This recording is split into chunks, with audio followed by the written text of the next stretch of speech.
Hey guys, I'm Ted, here to give you another lecture. And for today's lecture, we will begin a two-part lecture series. Our next four lectures will all be two-part lectures. And today's lecture, will be the Old West of the Early Republic. And before we begin our lecture before we begin the lecture for today, I'd like to do a customary recap and just touch bases on what we last discussed in our last lecture. So in our last lecture, we talked about the improvements made by the industrialization to transportation with the rise of railways, train travel, communication with Samuel Morse and the telegraph. And lastly, we touched on firearms. Weapons were now rapidly becoming industrialized. In our last lecture, we discussed Samuel Colton's pocket pistol and how it was a very popular firearm for those going west into California. And the West is exactly where we'll pick up. And with that being said, I'd like to dive right into our lecture for today. So, Westward Expansion. The Westward Expansion of the United States was believed by its supporters to carry civilization, social progress, and Christianity to the uninhabited portions of the continent. Now, the western regions of the North American continent were designated uninhabited because they contained a few English-speaking inhabitants. The Spanish and the French had long lived in these areas for generations, from the earliest days of French exploration and colonization, and of course from the establishment of the Viceroyalty of New Spain.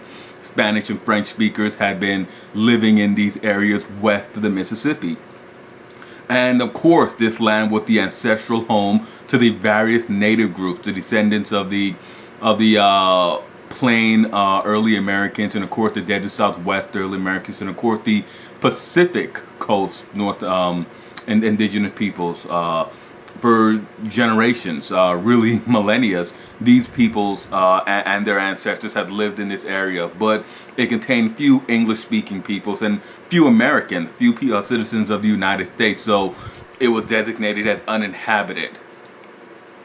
Now, Lewis Cass was one of the chief proponents of brushing aside the claims to land ownership by native peoples and the older French and Spanish-speaking peoples, the older established French and Spanish-speaking communities in what was now the American West. And at this point, we're only talking about the remnant of the Louisiana Purchase as being the American West. Cass, very firm supporter of just brushing aside their claims and paying no heed to their protest that they owned this land, that they lived on this land. Now, the Sauk and the Fox, in particular, were two prominent old Northwestern peoples who were brushed aside and relocated to Western reserves. The natives were themselves still at odds over resistance and assimilation that we touched on earlier. A group centered around Cherokees favored accepting terms for resettlement offered by the federal government, while Black Hawk gathers followers after begrudgingly being forced into accepting terms of resettlement. Now, Black Hawk would, in 1832, lead his followers back into Illinois to reoccupy their old territory, sparking the war that bears its name, the Black Hawk War. The Illinois State Militia was summoned and proceeded to drive out Black Hawk's followers. The Illinois State Militia eventually caught up with Black Hawk followers at the Battle of Bad Axe, where they proceeded to massacre them, ending the native resistance. Now, natives who assimilated fought back against aggressive white or European American expansion by utilizing the laws of the United States to combat detrimental martial overtures and the outright presumption that the right to remove them from their lands was fair and equal. So, and really, native removal, or Indian removal, as it's more properly called, really began in 1825, when then-sitting President James Monroe proposed the first widespread removal of Native Americans to reserve territory across the Mississippi River. But it was his successor, John Quincy Adams, who the task really fell to. But Adams, as we discussed in in the previous lectures, after he won the election of 1824, Adams had other affairs on his plate to manage, so the task fell to Adams's eventual successor, Andrew Jackson. And now Andrew Jackson, as we already discussed, had made his reputation.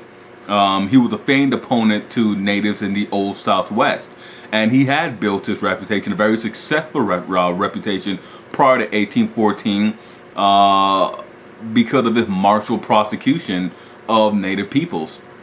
Jackson now decided to campaign against the Cherokees of Georgia, and after we already discussed, Andrew Jackson was a man of intense hatred, of real just kind of innate bitterness.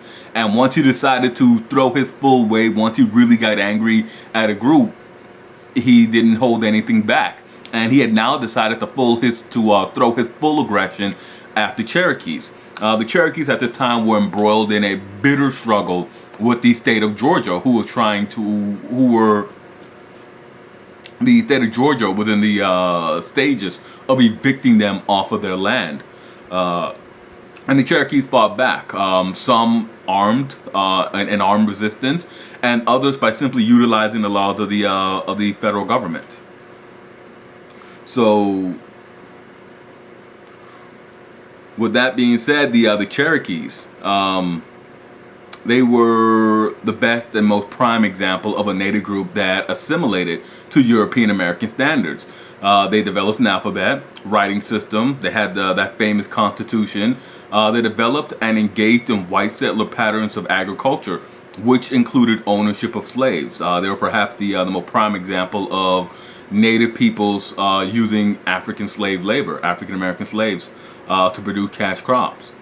Now, the use of slave labor to fuel agricultural production in particular brought the envy of the white or European American population of Georgia to cast aside their assimilation and success. They saw how successful they were in utilizing that rich northern Georgia hinterland for cultivation, and they looked at themselves and they said, why are they doing that? Why don't we get in on that? So the Cherokees, realizing that the state of Georgia Supreme Court would never rule in their favor, simply followed the example set by the Marbury case and allowed the state courts to simply rule against them and file suit with the Supreme Court, because the Supreme Court is the highest court of appeals in the land, and the Supreme Court ruled in the case of Worcester v. Georgia in favor of the Cherokees. Now, Andrew Jackson at the time simply disregarded the Supreme Court decision as he disregarded the Cherokees. He refused to defend the court's ruling and allowed Georgia to do what she wished to the Cherokees and their allies. And this was done to drive home the point to other natives that the United States was to be a white man's or European Americans' country.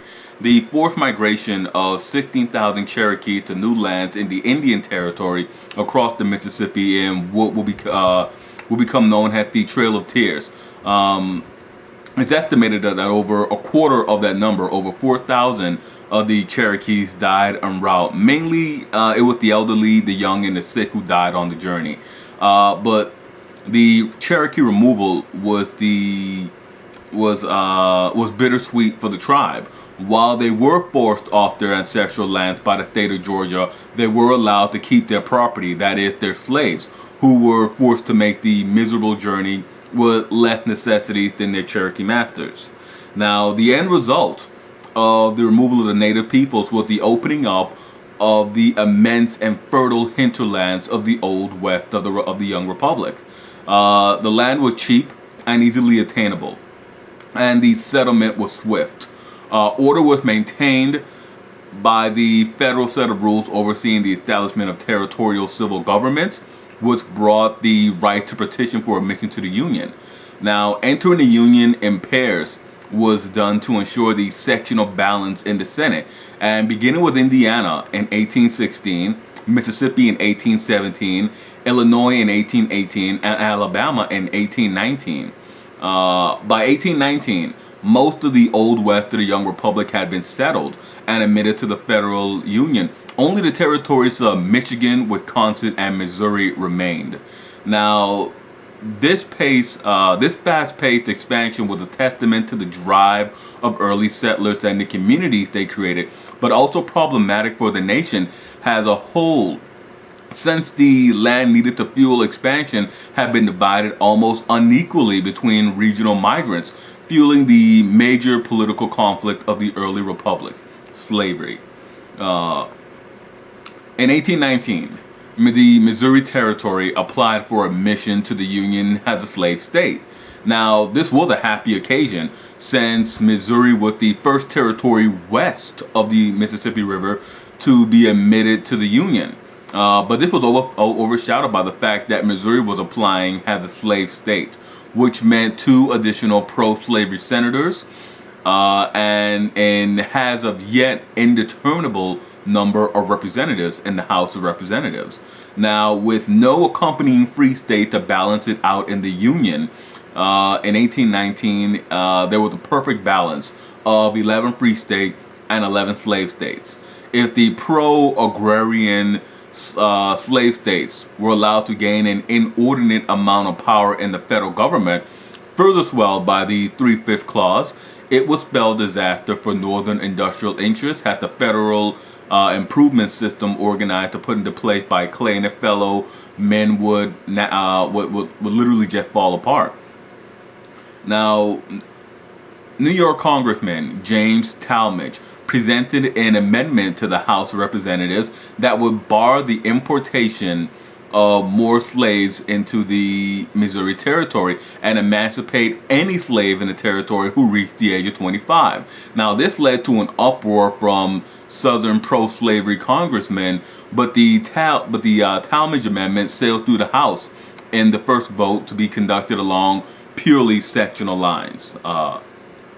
It was rejected in the Senate, but it was sent back to the Senate before Congress adjourned. The House simply gathered, voted again along sectional lines, and sent it back to the Senate. Sectionalism had, for the first time, reared its head at the federal level, and Congress had divided itself innately along sectional lines. The issue bitterly divided Congress until a compromise was brokered by House Speaker Henry Clay of Kentucky. Clay moved to cool the tempers of his colleagues by proposing a compromise that would see Missouri enter the Union as a slave state, which it did in 1821, and the non-contiguous Maine District of Massachusetts enter the Union as a free state, which it did in 1820. Moreover, the compromise settled the issue of slavery's expansion into the West by banning slavery north of the 3630 line. Though most of that territory belonged to Mexico, it outright banned it from expanding further west. And with that being said, we'll break here in our lecture series, and we'll pick up with part 2 of the Old West of the early Republic.